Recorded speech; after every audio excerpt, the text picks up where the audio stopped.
Good morning.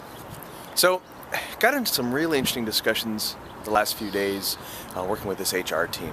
And it struck me, listening to some of the stories, that as HR people, as much as I loathe that term, we tend to tell stories about the weird stuff, the things that we've seen, the things we couldn't believe, things we can't wait to tell other people about.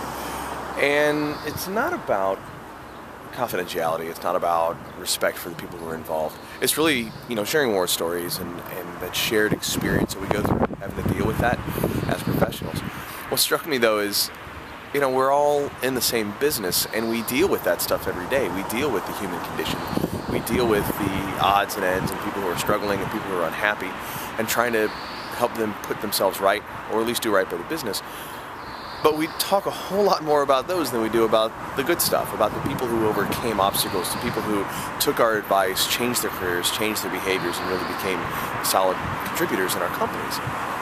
And I don't know why that is. I don't know if it's because there's so many more examples of the downside, or if it's just more entertaining to tell those stories.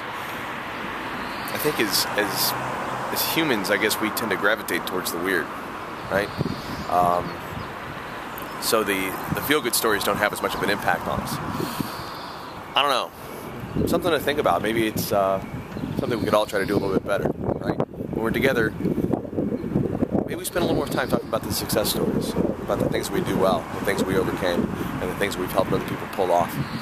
There are some people out there who do great work, both in their community and within our community. And I think that we recognize that in each other, but we don't tend to talk about it as much outside of our own circle. So think about that next time you're sharing war stories with somebody. How many of yours are positive and how many of them are just the ridiculousness you've had to deal with? Which one of those are really better stories to tell?